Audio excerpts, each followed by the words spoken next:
नमो बुद्धाय, जय भीम, जय संविधान, जोहार। साथियों, अभी आपने देखा होगा उत्तर प्रदेश के अंदर एक पुलिस के अधिकारी ने एक आदेश पारित किया कि कावड़ के दौरान जितने भी रेडी लगाने वाले या दुकानदार हैं वो अपना नाम लिखकर उस पर लगाएंगे। आखिर ये किस लिए? क्या वो सामान बेचने वाले की जाति या धर्म जानना चाहते हैं?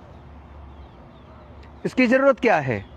आज तक कभी इसकी ज़रूरत नहीं थी, तो यूपी में आखिर ये सरकार कर क्या रही है? कहीं लोगों के घर गिराए जा रहे हैं बुलडोजर चलाकर, तो कहीं दूसरी तरफ दलितों के ऊपर पेशाब करने की घटना हो रही है। जहां कार्रवाई करनी चाहिए वहां सरकार निष्क्रिय नजर आती है। ना दलितों को सुरक्षा दे पा रही है, गरीबों के घर तोड़ रही है, और ऊपर से अधिकारी ऊल जलूल आदेश पारित करके कहीं ना कहीं धर्म के नाम पे नफरत फैला रहे हैं। और दूसरी तरफ बंगाल के अंदर विपक्ष के नेता शुभेंदु अधिकारी वो कह रहे हैं कि अब सबका साथ सबका विकास नहीं चलेगा, जो हमारे साथ हम उसके साथ। और साथ में ये भी कह रहे हैं कि अब अल्पसंख्यक मोर्चे की जरूरत नहीं है भारतीय जनता पार्टी में। तो क्या वास्तव में भारतीय जनता पार्टी की सोच है ये, या शुभेंद्र अधिकारी की सोच है? इसका जवाब तो देश के लोगों को सोचना है। लेकिन मैं पूछना चाहता हूं, आखिर ये कावड़ लेने लोग जाते क्यों हैं? कावड़ से फायदा किसको है? कावड़ से नुकसान किसको है?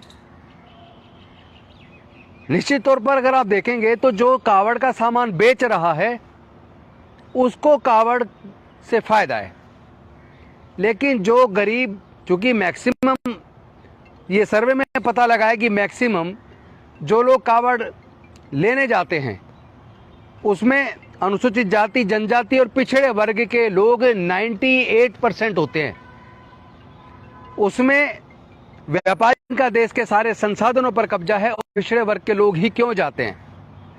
और कावड़ 20 दिन की उसकी तनख्वाह मारी जाती है। यहाँ तक कि कई बार वापसी आने के बाद फैक्ट्री मालिक उसको कहता है तुम्हें दोबारा आने की ज़रूरत नहीं है, उसकी नौकरी भी चली जाती है। फिर जो लोग वहाँ नहीं जाते वो अमीर क्यों बन रहे हैं? और जो लोग कावड़ लेने जाते हैं वो अमीर क्यों नहीं बन रहे हैं? वो गरीब क्यों हैं? वो असहाय क्यों हैं? उनके परिवार में खुशहाली क्यों नहीं आ रही? तरक्की क्यों नहीं हो रही? विकास क्यों नहीं हो रहा? तो जो वो सामान बेच रहे हैं उनके घर में पैसा जा रहा है, उनका विकास हो रहा है। तो मैं पूछना चाहता हूं, आखिर देश के दलित, पिछड़े, आदिवासी वर्ग के लोग कावड़ लेने क्यों जाते हैं? आप अपने बच्चों को वहां क्यों भेजते हैं, क्यों जाने देते हैं?